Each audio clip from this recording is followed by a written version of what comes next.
A security camera in southern China captured 2-year-old Wang Yue wandering into the alley outside her father's hardware store. But what happens next is too disturbing to show you.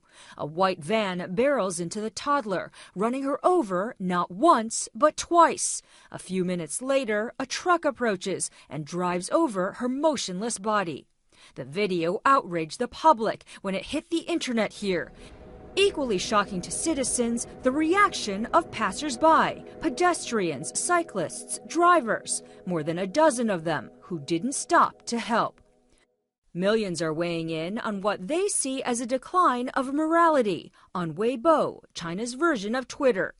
This user writes, "We once believed in a world filled with love and were taught by the government on maintaining high moral standards, but the cold reality just keeps flying in the face of our belief."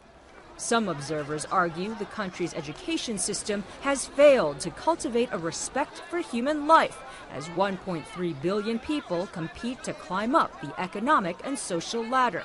There have also been several cases recently of elderly people who've collapsed or injured themselves in public places who later sue the people who've tried to help them. So many people in China are concerned that they could get into trouble themselves for being a good Samaritan. This is sort of classic bystander effect, if you will, where people sort of have a diffusion of responsibility. They think, do I have to stop? There are other people around who might see this. But secondly, they were going places. This was rush hour. Studies showing that when people hurry and they're having to meet a deadline, they are less empathetic, less compassionate, more likely to stop. After 10 minutes, someone did stop, a 58-year-old woman who collects trash for a living. She moved Wang to safety. "I didn't understand why no one else had carried her from the street," she says. Wang's mother expressed her gratitude for the scavenger's kindness.